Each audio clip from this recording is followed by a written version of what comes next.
Hey everyone, and welcome back to the channel. Today, we're diving deep into one of the most seismic conflicts of the ancient world, a war that tore the heart out of classical Greece and set the stage for its eventual decline. We're talking about the Peloponnesian War, the 27-year-long struggle between Athens and Sparta. Picture this, the 5th century BC. Greece is at the zenith of its golden age.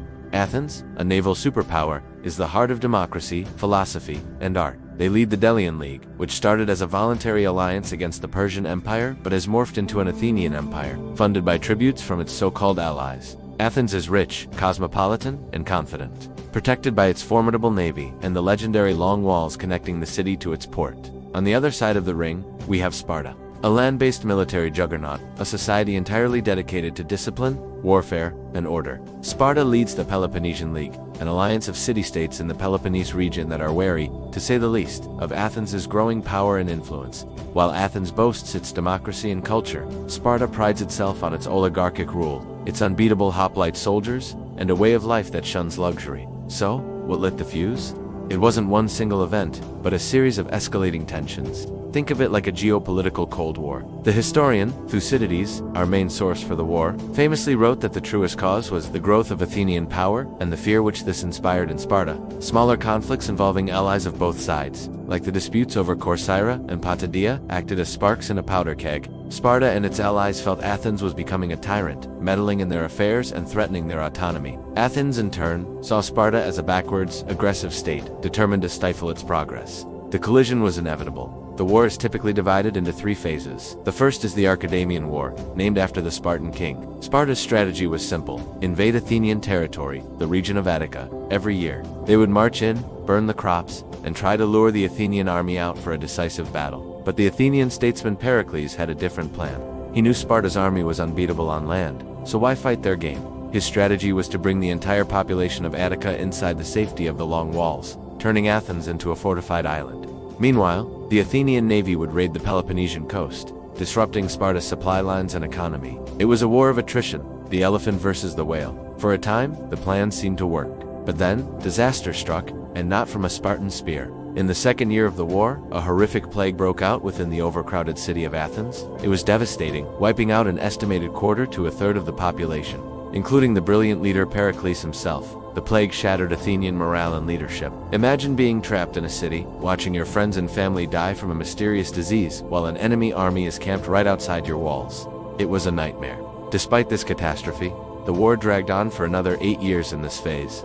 There were Athenian successes, like the capture of 292 Spartan soldiers at Pylosa, huge psychological blow to the supposedly invincible Spartans. And there were Spartan victories too. Eventually, both sides were exhausted, and in 421 BC, they signed the Peace of Nicias. This treaty was supposed to last for 50 years. Spoiler alert, it lasted for about 60. The peace was fragile from the start, with both sides and their allies constantly skirmishing and jockeying for position. This brings us to the war's most infamous chapter, the Sicilian expedition. Urged on by the charismatic but reckless general Alcibiades, Athens decided to launch a massive military expedition to Sicily, aiming to conquer the powerful city of Syracuse.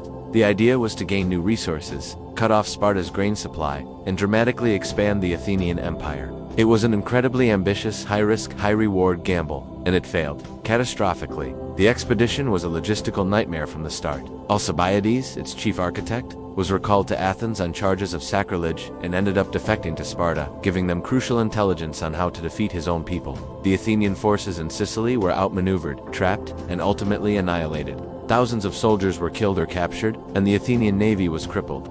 The news of the defeats sent shockwaves through the Greek world. Athens, the seemingly invincible naval power, had been brought to its knees. This defeat marks the beginning of the end, the third and final phase of the war, known as the Ionian or Decelean War. Seeing Athens' weakness, Sparta, now advised by Alcibiades, changed its strategy. They established a permanent fort at Decelea, just inside Athenian territory, allowing them to raid Attica year-round. Even worse, Sparta made a deal with an old enemy, Persia. In exchange for Persian gold, which allowed Sparta to finally build a powerful navy, they agreed to let Persia reclaim the Greek cities in Ionia. It was a stunning reversal of everything the Greeks had fought for in the Persian Wars. The final years were a desperate struggle for Athens. Their empire was crumbling as allies revolted. Their treasury was empty, yet they fought on with incredible resilience. even winning a few naval battles. But the tide had turned. The final blow came in 405 BC at the Battle of Aegospotami. The Spartan navy, led by the brilliant general Lysander, caught the Athenian fleet completely by surprise on the shore and destroyed it. With its navy gone, Athens was defenseless. The city was blockaded by land and sea.